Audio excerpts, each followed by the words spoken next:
مراكش إلغاء فعاليات مهرجان السينما بجامع الفناء وحفلة رأس السنة.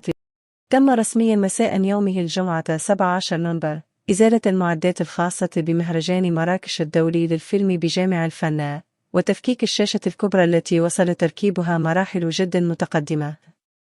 وحسب مصادر 2/4 فان هذا الإجراء جاء بعد صدور قرار بإلغاء أي فعاليات احتفالية بساحة الجامع الفناء في الوقت الراهن بسبب الأوضاع في غزة، وتفاديا لأي حرج لتزامن الاحتفالات مع ما تشهده غزة من قصف تسببا في آلاف القتلى لحد ودن الساعة.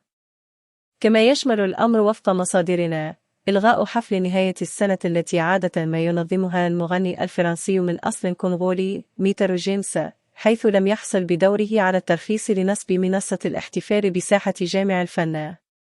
وفي الوقت الذي أكدت فيه مصادر مطلعة هذه المعطيات ذات الصلة بالحرب على الغزة، أكدت مصادر أخرى أن برنامج الفعاليات الملغاة يتعارض عن برنامج الإشغال الآي ستشهدها الساحة قريبا، ما يعتبر السبب الحقيقي لمنعي نشط مماثل.